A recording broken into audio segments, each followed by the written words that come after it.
يلا تصحش العيال خلاص هيخلصوا البطاطس وانا لاجئين هنا الاربع ايام دول ممنوعات يا العيال مستنيه الخطه.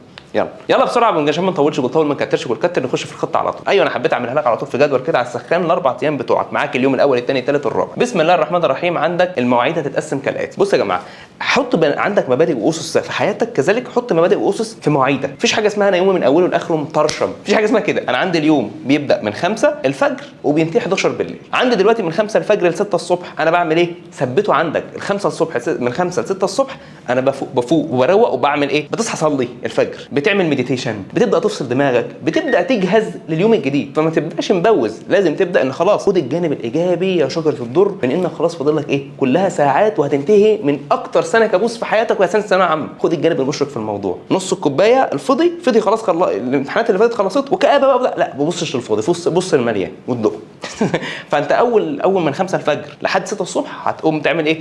هتصحى تعمل اي حركه كرياضه كده، تتنطط في المكان، تعمل شويه ضغط، تجري شويه، المهم ايه 5 دقايق كده تجري الدوره الدمويه عشان تفوق وتاخد لك الدش التمام وتبدا تفطر وبلاش تتقل الله يكرمك. وبعد كده خربوش الشاي بتاعك وكوبايه القهوه، ده ثابت معاك الاربع ايام، ويا ريت بعد كده اصلا اول ما تصحى من النوم كده انت هيأت نفسك لايه؟ لانك تبدا الشغل. طيب الشغل اول يوم بديهي اللي هو اليوم بعد الجيولوجيا، بديهيات، كنت في الجيولوجيا بديهيات لحد الساعه 1. جاي انت طبعا من الجيولوجيا مفرهد وتعبان وحر والكلام ده كله، هتيجي الساعه كام؟ قول 1 الظهر، التليفون مش مبطل رن بقى من بعد 1 الظهر وبتاع والناس بتصحى. اولا لو انت حجزت ليله الامتحان على المنصه اتاكدت انها شغاله زي الفل، روح نام لحد الساعه كام؟ لحد الساعه 5، لحد الساعه 5 اهو، لحد الساعه 5. لو انت ما حجزتهاش قدامك حاجه من اتنين، انت مقرر اصلا انك هتاخدها على اليوتيوب، انا مكفيك على اليوتيوب جدا في حصه المجانيه، حصه كامله من اولها لاخرها تقعد لك حوالي من 12 ل 15 ساعه، وهتمشي معايا في الخطه دي برضه، هتذاكر منهج كامل. عشان في ناس هتقول لك انا مش عايز اسمع خطط، هات لي الحصص كلها وانا امشي بدماغي، مش هنزل لك حصص كتير، لا هو حصه واحده او فيديو واحد من اول الاحياء لحد اخرها، هتقعد بقى تقسمه مع نفسك، تلعب فيه مع نفسك اللي انت عايز تعمله. هتمشي معانا على الخطه اللي انا هقوله هنا، متوافق مع اليوتيوب امشي عليه، مش متوافق مع اليوتيوب خلاص امشي معانا على المنصه وراح دماغك، كده كده اصلا مجهز لك كل حاجه. فانت لو ما حجزتش هتحجز على الرقم اللي انا هظهر لك على الشاشه ده، او في اول كومنت هحط لك اللينك بتاع التيم، تواصل معاهم، وهحط لك برده البي دي اف بتاعه المذكره، شوف كل حاجه اهو اون بابليك، كل حاجه، مذكره اللي هي الامتحان اللي هي فيها التوقعات بتاعه الاسئله، افضل اسئله، وكذلك مذكره المقالي، اطبعها وخليك جاهز عشان ان شاء الله باذن الله بدايتنا هتبقى الساعه 6 المغرب، سواء على اليوتيوب سواء على المنصه، من 6 لحد 11. 6 لحد 11 في يوم متعب ومقلق وبتاع، هتيجي اكتر فصل انت هرسته اللي هو دعم وحركه، هتعمل فيه ايه؟ هتعمل الاتي في اي فصل. يعني انت دلوقتي لما تبص على الخطه كامله هتلاقي ان فرم دعم وحركه وفرم هرمونات وفرم تكاثر وفرم مناعه وفرم بيولوجي. ايوه انا هعمل ايه في كل فرم ده؟ حاجات بيزكس اساسيه انا بعملها اصلا لحد ما هخلص دكتوراه، بعمل نفس الخطوات. اول حاجه انا هسترجع واكد معلومه انا سايبها بقالي شهر، طب انا هخش في الشرح على طول اسمع؟ لا امسك الحاجات اللي انا كنت بذاكر منها اول مره وابدا استرجع الحاجات دي واخد بالي. الحته دي انا كنت مكروتها علم عليها، الحته دي كانت ساقطه مني علم عليها، الحته دي بقى ما كنتش فاهمها علم عليها، الحته بقى لا انا كنت مطنشها علم عليها برضه، عشان هتخش في الخطوه رقم 2 في الاسترجاع، وهو انك هتبدا تسمع حصه الشرح. ايه ده؟ هو ليله الامتحان في حصه شرح على اليوتيوب وعلى المنصه، منزل الاثنين على اليوتيوب وعلى المنصه. حصه شرح معناها ايه؟ معناها ان امسك لك كل جزء بطريقه مكثفه وسريعه ماشي الوقت. انا عارفك انك خلاص على اخر ماده انت مش عايز تذاكرها، انا هتذاكر للاسف طلع بتضاف للمجموع، فالحصص هتلاقيها مكثفه فيها كل حاجه بس في وقت قليل، تمام؟ جايب لك المنهج بسرعه. ففي الدعامه هتبدا تسمع وتيجي عند الحته اللي انت معلم عليها تبدا تاكد عليها تاني بحيث انك تقفلها. ايه ده؟ يعني هو انا ممكن لو ما بداتش اعمل شوف من الساعه كام؟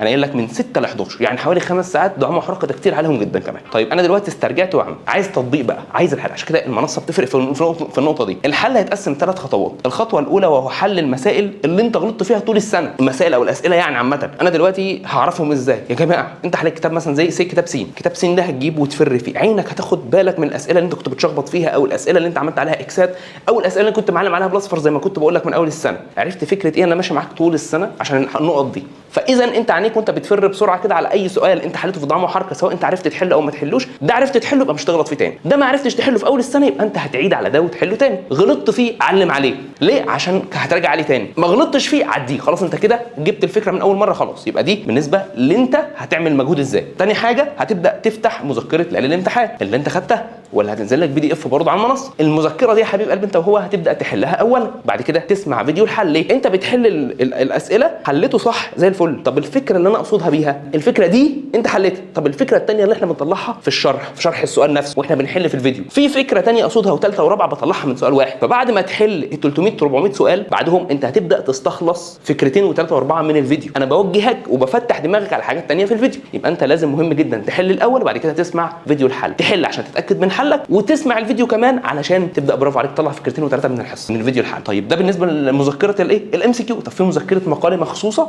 الجزء بتاع المقالي ده يعتبر المذكره دي كانت نازله للازهر بس، واحنا بنحلها كانت موسعه مدارك كتير جدا وفهم لا رائعه في غايه الروعه. خد بالك منها، الاسئله دي مهمه جدا، مش شرط تجي لك بالظبط بس هتبص هتخلي المنهج بالنسبه لك بقى عجينه لان الاسئله كتير. اتفقنا؟ قلت لي اتفقنا يا دكتور. ده بالنسبه لكل جزء هتفرمه، يعني الدعامه الحركه يبقى انت هتعمل الخطوات دي في دعامه وحركه. هتسترجع عن طريق انك تذاكر الاول وتتعلم على الحاجات اللي واقفه قدامك، وبعد كده تسمع فيديو الشرح عشان الحاجات اللي واقفه قدامك تبدا تاكد نفسك عليها وتراجعها، حتى لو كان فصل كامل موقعه بتبدا تلمه في ليله الامتحان عادي جدا. جزء الحل هتحل لوحدك الاجزاء اللي انت كنت بتغلط فيها وانت اللي اعلم بيها. تاني حاجه هتحل المذكره الاسئله بتاعت المذكره ليله الامتحان، اسئله التوقعات. بعد كده هتحل اسئله المقال اللي انا منزلها لك برضه. يبقى حاجتين في الاسترجاع وحاجتين في التاكيد والتربيط اللي هو البتاع ده، سواء في الدعامه او الحركه او الهرمونات او التكاثر او المناعه او البيولوجي. من 6 المغرب ل 11 ده بالنسبه لمين؟ ده بالنسبه لليوم الاول. في ناس هتيجي في اليوم الاول مش هتفوق اصلا الا الساعه 12 1 بالليل.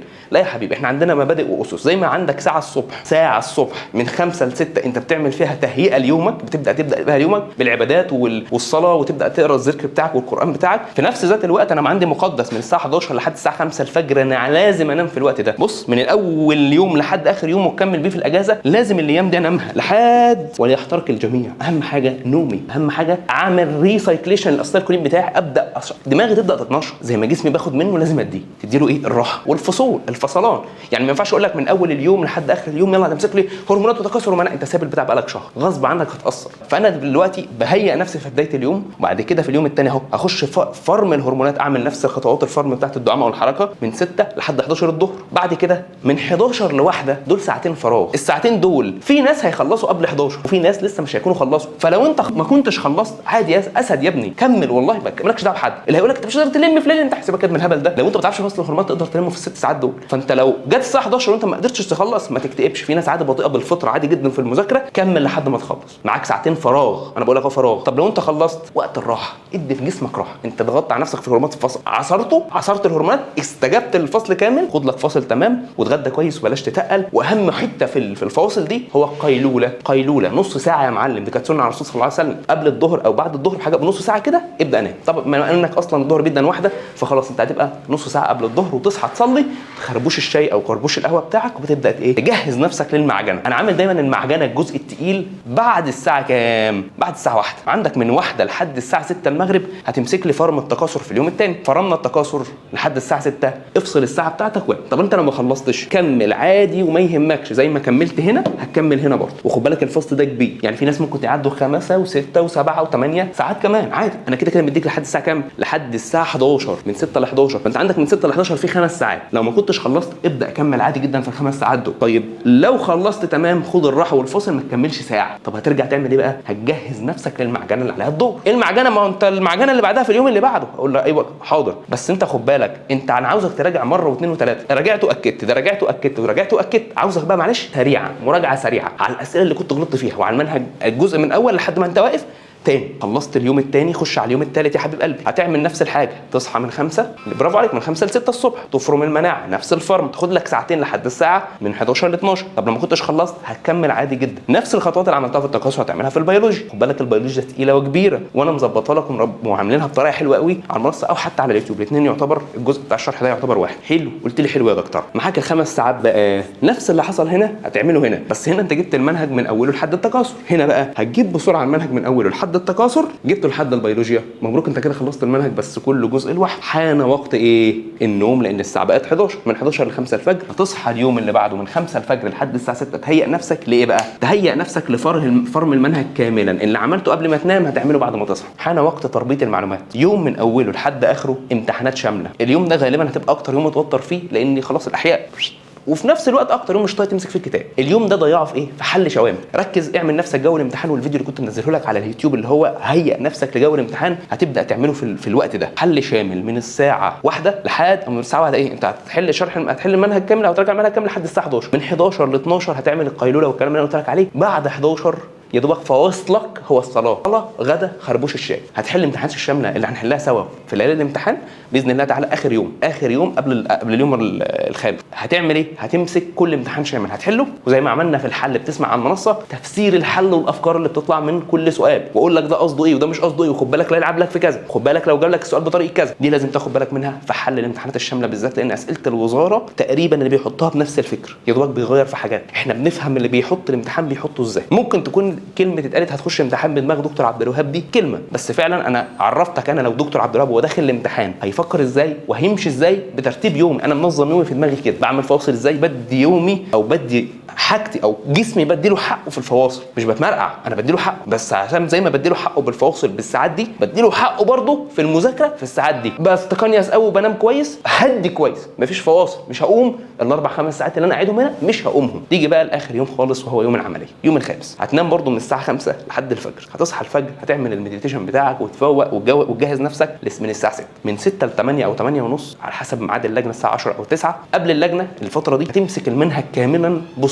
بسرعه وتشيل من دماغك اي سؤال او اي فكره انت مش فاهمها. اي سؤال انا فكرت في سؤال دلوقتي وحاسس ان انا مش حاسس حاجه، وفي الامتحان حاجه ثانيه. انت دلوقتي عملت اللي عليك، وثقت في ربك، جهزت كل حاجه انت تقدر تعملها، ما عندكش تاني خلاص. انت هتخش الامتحان كده ما عندكش تاني تعمله، فربنا باذن الله هيجازيك خير. تخش اللجنه مالكش دعوه بحد، مجهز حالك، مجهز نفسك بسدادات الودان، وافصل نفسك عن اي حاجه. اليوم الرابع والاخير قبل ما تنام يا اولاد اجهز نفسك، عشان انا هنزل لك فيديو كده، فيديو الوداع بيني وبينكم، هقول لكم قبل اللجنه هتعمل ايه بالظبط، تخش تعمل ايه، وبعد اللجنه ما تنساش. بعد الامتحان تطمني، بعد الامتحان في نار جوايا انا عايز ابردها. بعد الامتحان قول لي التعب من شرح المراجعه النهائيه وليله الامتحان ومعسكرات وحرقه الدم والنوم والسهر والكلام ده كله، انا محتاج ابرده، محتاج احس ان انا اللي عملته معاكم طول السنه ابرد ناري. طمني، اتواصل مع التيم على التليجرام من الكيو ار كود اللي هيظهر لك على الشاشه هنا لو انت عاوز تحجز، او بعد ما تخلص طمني برضو على نفس الكيو ار كود على تيم التليجرام. اكتب لنا في الكومنتات تحت تحب تقول لي ايه في رساله. واخيرا صلى الله وسلم وبارك على سيدنا محمد وعلى اله وصحبه اجمعين. and as always be healthy and be